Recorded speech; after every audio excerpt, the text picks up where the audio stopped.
Hey, I'm back with my second video in 2 days, so let's see if I can keep that up. We need to talk about the shift towards fascism, and white supremacy, both locally and globally, and basically, so we're definitely seeing this shift that has been clearly defined, with Trumpism and, like, the rise of, like, neoconservatism and, like, the shift in political climate in Europe, Brexit. Like, this is really like a kind of terrifying global phenomenon that's happening right now, and I think that it's important to understand what fascism is, and understand how to combat fascism, politically speaking, in order for us to, as a global community, kind of like overcome this conflict or catastrophe or whatever you want to call it.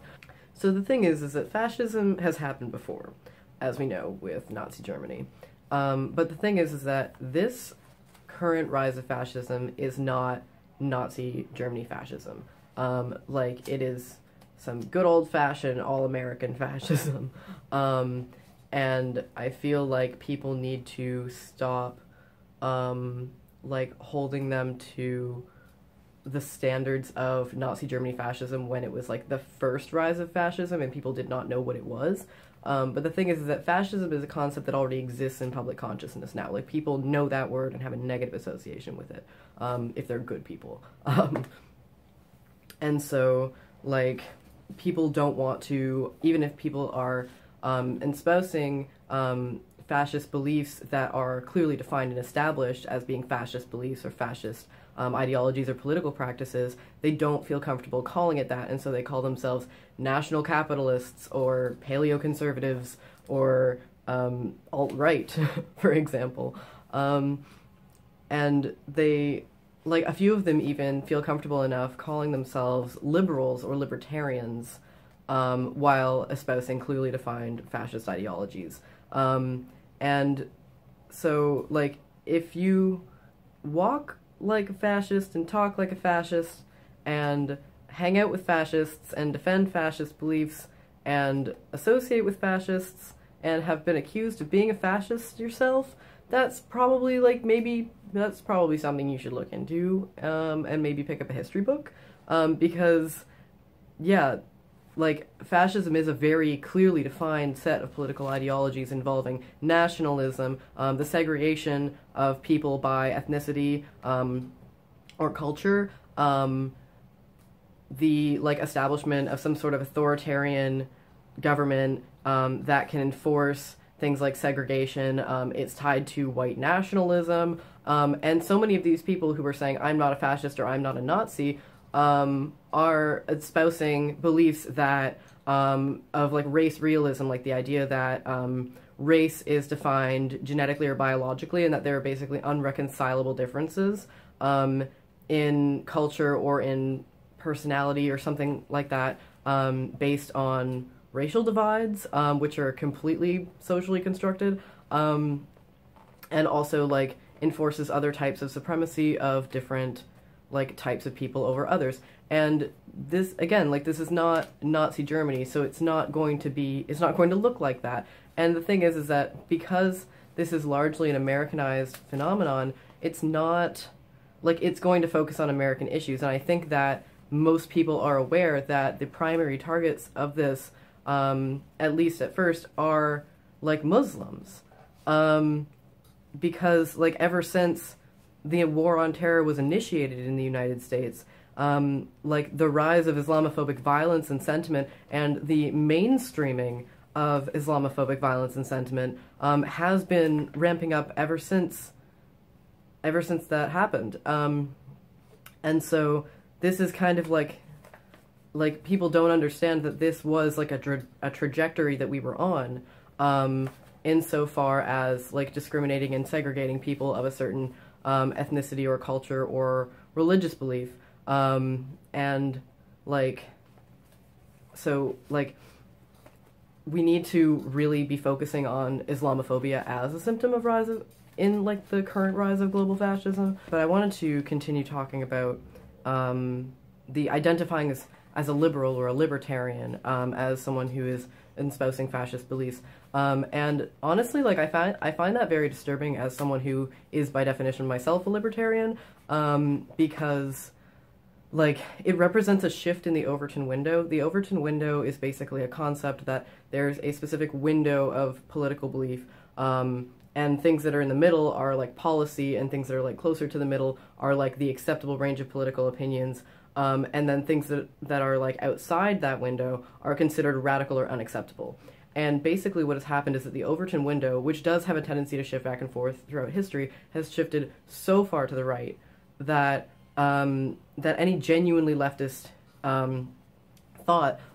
is considered to be just outside of the realm of political acceptability, and the right has been becoming far and far more radical and far more militarized and extremist.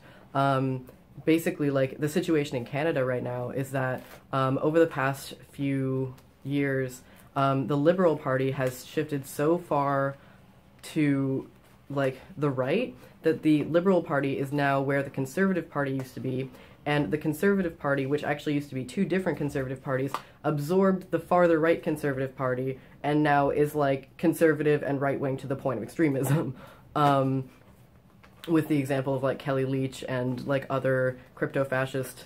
like, disturbingly authoritarian people who are now running for the conservative government. And so, like, we see this shift in the Overton window, and basically, like, I feel like this is almost an inevitability based on the flaws of liberalism and respectability politics, because essentially, like liberalism is essentially conservative now at this point. And, like, liberalism has always placed such a priority on respectability politics, and policy and, like, rules lawyering and things like that, to the point where, like, it has been taken advantage of by the right wing, because when you do that, like, when you insist on, like, espousing yourself, or couching yourself in the language of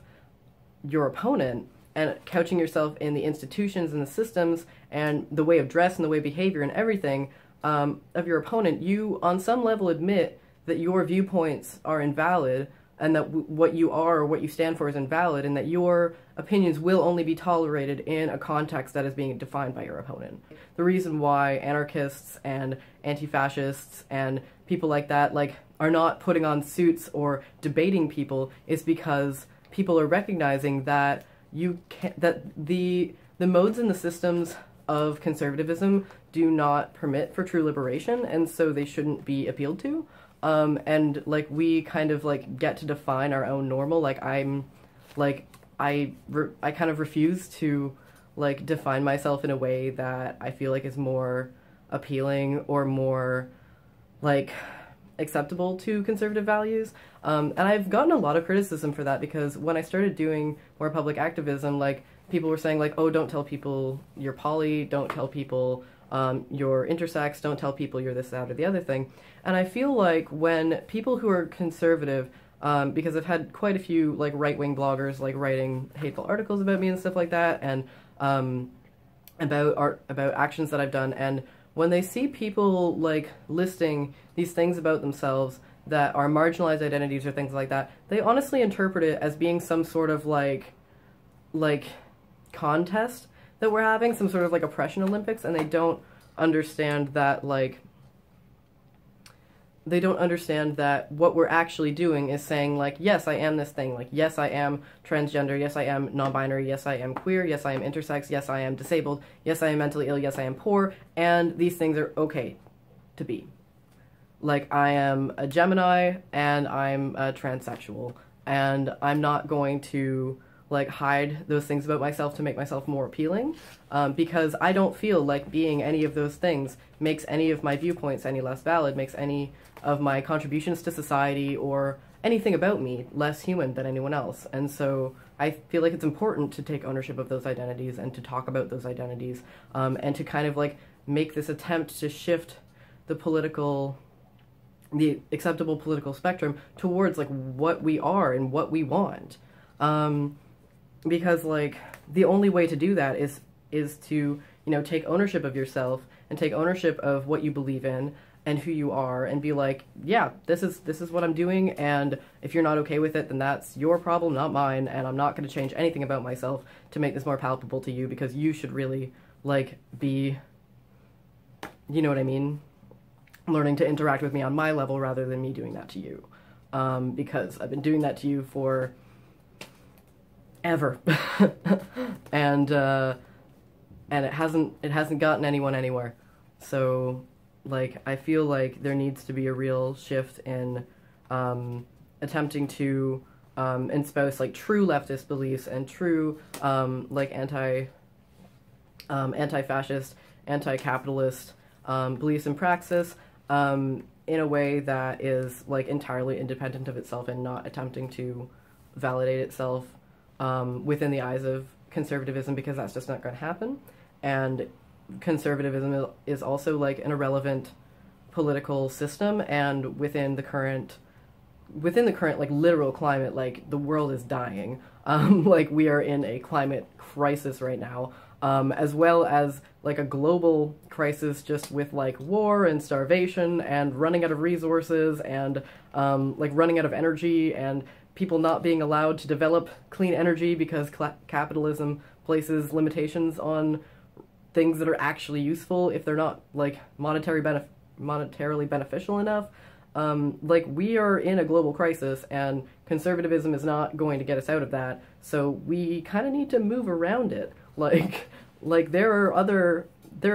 ways that we could be living than the system that we're currently living in. Like, there are other ways for us to do things, and, like, organize our society that are not the way that we're currently doing things, and the way that we're currently doing things is clearly not working for almost anyone. The other thing is that, like, about, like, the freedom of expression and things like that, and not, you know, dressing in a way that is more acceptable to conservatives, I find it hilarious that a lot of the people who have been combating the like, the groups that I've been working with have been speaking out so vocally in favor of freedom of speech, which they clearly have no idea what that even means, because apparently they seem to think that freedom of speech refers to not being criticized and also being allowed to have a platform, which it totally doesn't. They spout these beliefs about freedom of expression and freedom of speech, and yet when you see them talk about us, they're always criticizing our hair, they're always criticizing our piercings or tattoos or the way that we're dressing, or, you know, our gender expression or things like that. Like, what kind of libertarian are you if you are, like, criticizing other people's expression, like, right to express themselves in whatever way they want to, or whatever way feels comfortable to them? Like, if your idea of libertarianism is basically liberty for you and authority for everyone else, then you're not a libertarian, you're just an authoritarian who wants to be the authority. And it's kind of funny that, like, most people who are authoritarians are people who also want to be the authority. So if you don't believe that, like, every human being is entitled to fundamental freedoms, including, like, reproductive rights and freedom of, like, definition of gender identity, and, like, freedom from oppression and, like, equality, and, like, anti-racism and anti-colonialism and, like, justice for marginalized people, then you're not a libertarian, because you don't want other people to be equal to you, you don't want other people to have the same opportunities that you want to have. And everybody wants those opportunities, but it's a little bit harder and requires a little bit more compassion and thought to be able to want and fight for those same opportunities for everyone else. And that's what a libertarian is. That's what a true libertarian is, anyway. So I'm probably going to be, like, let me know what you thought about this video style, because I feel like I wrote some notes down, but then I feel like I just kind of, like, went on a rant for a little bit. So, like, let me know if this is something that you found interesting, if you want me to make more videos about this, if you want me to shut up, which I'm not going to, even if you do, but let me know anyway. Freedom of speech, right? Yeah, anyway, you'll probably be hearing from me soon, and have a nice day. Peace out.